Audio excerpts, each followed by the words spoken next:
On commence cette édition avec une triste information puisqu'on apprend la mort de Jean-Paul Belmondo. L'acteur français est décédé. Son avocat vient de confirmer cette information. Jean-Paul Belmondo qui a tourné sous la direction des plus grands, Alain Resnais, Jean-Luc Godard ou encore Claude Chabrol. Un grand nombre de ses films sont aujourd'hui des classiques du cinéma français.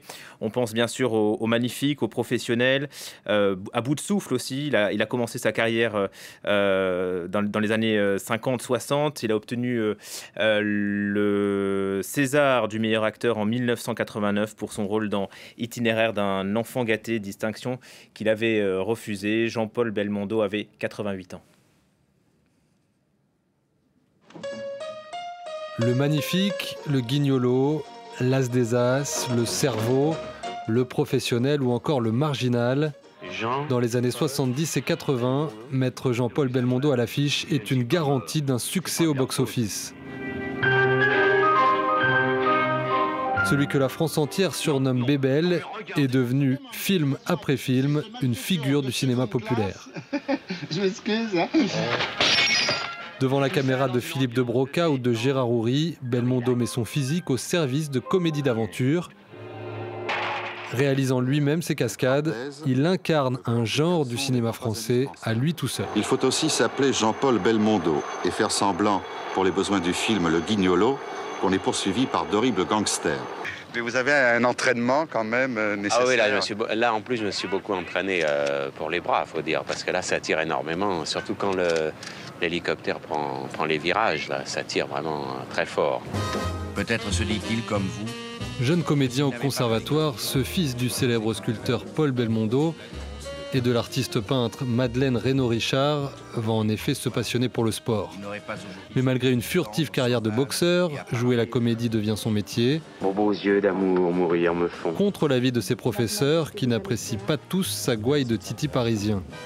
D'abord sur les planches, avec ses copains Jean Rochefort, Jean-Pierre Mariel ou Guy Bedos, puis au cinéma. Si vous n'aimez pas la mer,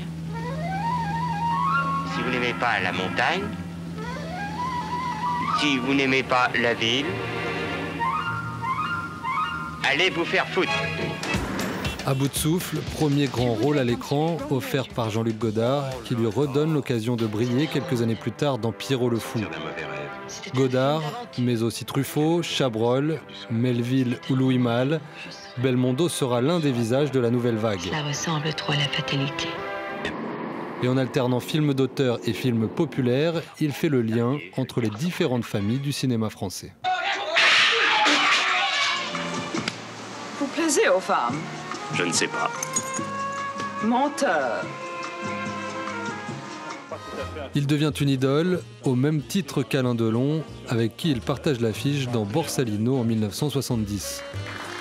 Mais Belmondo, lui, ne se départit jamais de son sourire, même après son AVC survenu en 2001. Il reparaît devant la caméra en 2009, aux côtés de Jean Dujardin, dans Un homme et son chien.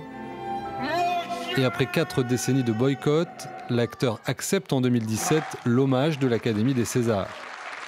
Épilogue magnifique de cet itinéraire d'un enfant gâté. Voilà la mort d'un monstre sacré du cinéma français, donc Jean-Paul Belmondo, qui s'éteint à l'âge de 88 ans. L'information nous vient de son avocat, maître Michel Godet. Il affirme à l'AFP, à l'agence France Presse, que Jean-Paul Belmondo était très fatigué depuis quelques temps. Il s'est éteint tranquillement. Bébel, qui a tourné dans 80 films et qui nous laisse donc énormément de souvenirs, bien sûr. Le Magnifique, le Professionnel, Hold Up. On aura l'occasion d'en reparler sur France 24.